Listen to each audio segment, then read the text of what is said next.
Hello, welcome to English with Sharmishta. Those who don't know me, let me tell you, I am Sharmishta, who is your friend and will always help you with your English learning process.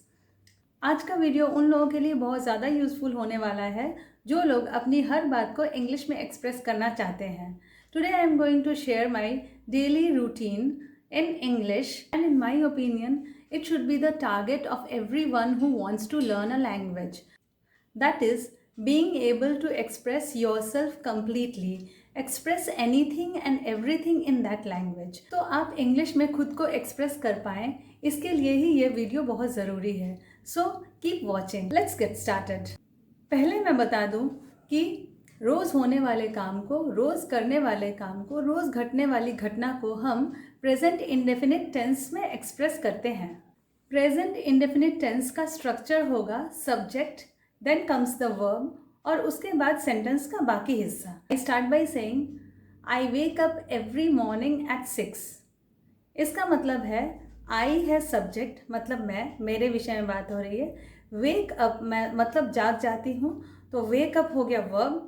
और every morning मतलब हर दिन सुबह eight 6 AM बोलने की ज़रूरत नहीं क्योंकि मैंने मॉर्निंग मेंशन किया है. तो I wake up every morning at 6, ये बोलने से मैंने बता दिया कि मेरा दिन कैसे शुरू होता है. एवरी मॉर्निंग मैं 6 o'clock उठती हूँ. Then I drink 2 glasses of lukewarm water as the first thing in the morning. ये मैंने बोला कि उसके बाद मैं क्या करती हूँ, तो मैंने देन से स्टार्ट किया. उसके देन का मतलब उसके बाद फिर मैंने सब्जेक्ट बोला, उसके बाद फिर मैंने वर्ब बोला और बाकी सेंटेंस बोला. इसमें स्पेशल जो सीखने वाली चीज़ है वो है Luke warm water. Luke warm water मतलब है गुनगुना पानी. जो पानी ना ज़्यादा गर्म हो ना ज़्यादा ठंडा हो, उसको ल्यूक वार्म वाटर बोलते हैं. तो 2 glasses of lukewarm water से मैंने अपना दिन स्टार्ट कर लिया. Then I brush my teeth and do yoga for half an hour. तो उसके बाद मैं ब्रश करती हूँ अपने दांतों को और अब योगा करती हूँ आधे घंटे के लिए. तो ये मैंने अपना रूटीन डिस्क्राइब करना स्टार्ट कर दिया. At 7:30 AM, I prepare a cup of herbal tea for myself and have it with roasted peanuts. इस सेंटेंस का मीनिंग आप समझ गए होंगे. सिर्फ रोस्टेड पीनट्स मतलब भुने हुए मूंगफली.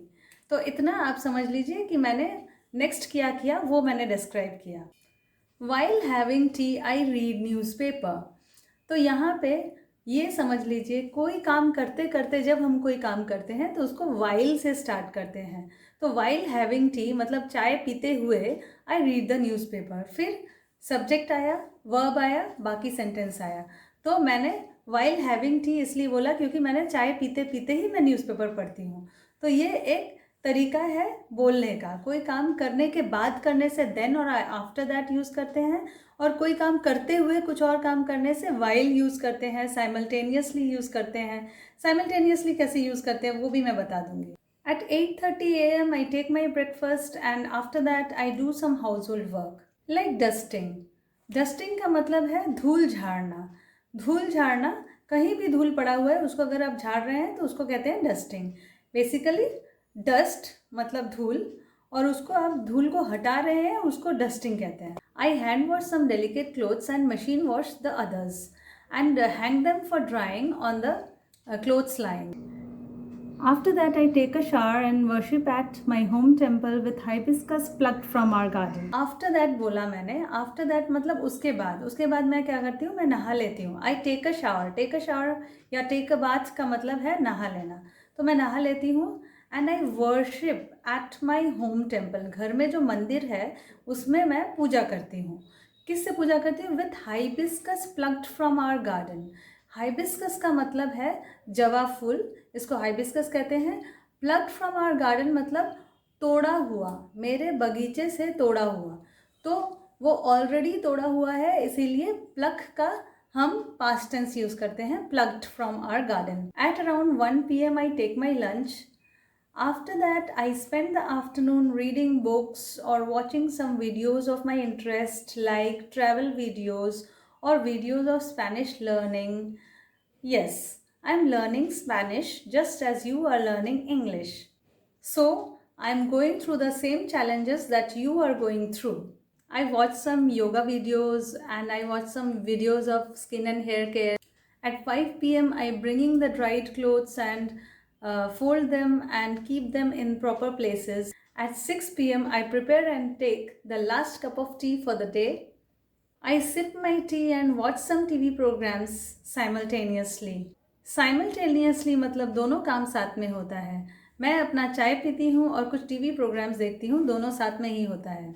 At 7:30 I eat my dinner and after that I shoot some videos and record some audios to be sent the next day for my school group for my students. After that I do some paperwork or some online work whatever is necessary before going to sleep. यहाँ पर मैंने before और after दोनों का use किया है. After that मतलब उसके बाद, और बिफोर का मतलब है बिफोर गोइंग टू स्लीप मतलब सोने से पहले. उसके बाद मतलब इससे पहले जो भी मैंने काम बताया है उसके बाद मैं ये करती हूँ, और सोने से पहले तक ये काम करती हूँ.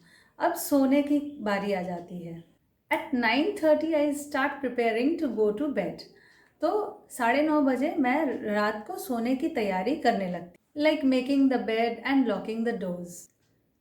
By 10:30 I log out of all online and offline activities and go to sleep. तो यहाँ पे मैंने by 10:30 क्यों बोला है, इसलिए कि 10:30 तक.